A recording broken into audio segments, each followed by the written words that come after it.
I'd Yeah. like to cut in with like a sticky situation that you had with a client, if you Okay. can.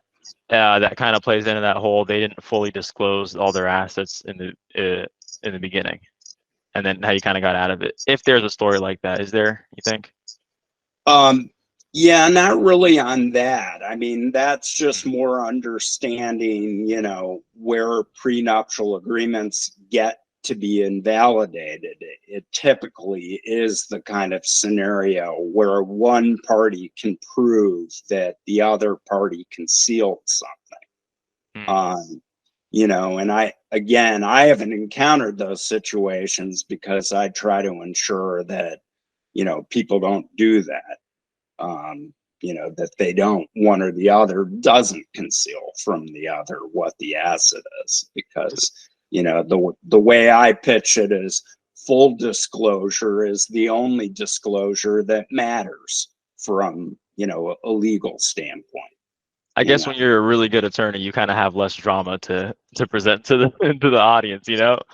But Well, so, I mean, I can give one like kind of recent dramatic example of what not to do when you're trying to conceal assets during the divorce. I represented this kind of a interesting story. I represented a wife, and the couple both worked together in a small business. Was like a type of legal courier business, basically, but the sticky situation that the wife who I represented found herself in is among the parties' assets was a jointly owned Tesla Model S. Um, oh, the husband, for some reason, thought it was a good idea and thought that it would be okay to go to the DC Department of Motor Vehicles and sign over joint ownership of the, I call it the marital car, to his father.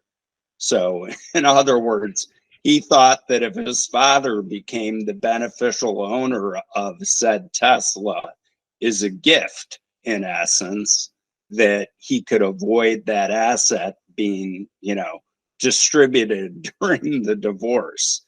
And, it's a good example of where a prenuptial agreement might have helped the couple, because guess what? The car could have been listed as either someone's premarital property, or it could have been listed as a jointly defined as a jointly acquired vehicle. Well, it so happened it was a jointly acquired vehicle. I could prove that because I had the certificate of title saying that when they bought it, it was jointly titled to both of them. In other words, my client's name appeared on the original title.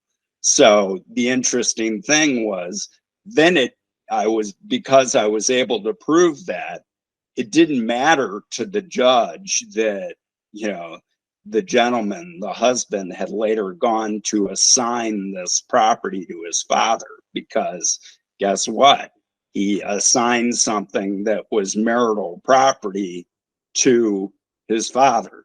So then the approach of the court was, okay, you're either giving her the car back, or you're giving her the value of that vehicle back, because you took and disposed of property that was clearly marital ahead of the game. So, long story short, the husband, I represented the wife. The husband was found in contempt of court, and he ultimately, while he never delivered the Tesla, he delivered the value of the Tesla to my client, which, is probably something he regretted down the road having done, you know. that was an interesting tidbit to end the Yeah, interview yeah. today. I thought that'd And be a good one. Yeah, awesome. Okay, thank you so much for your time, yeah, Alexi. Can't wait to do it yeah, again next week. yeah, absolutely. Thanks, Aman. Thanks for your time.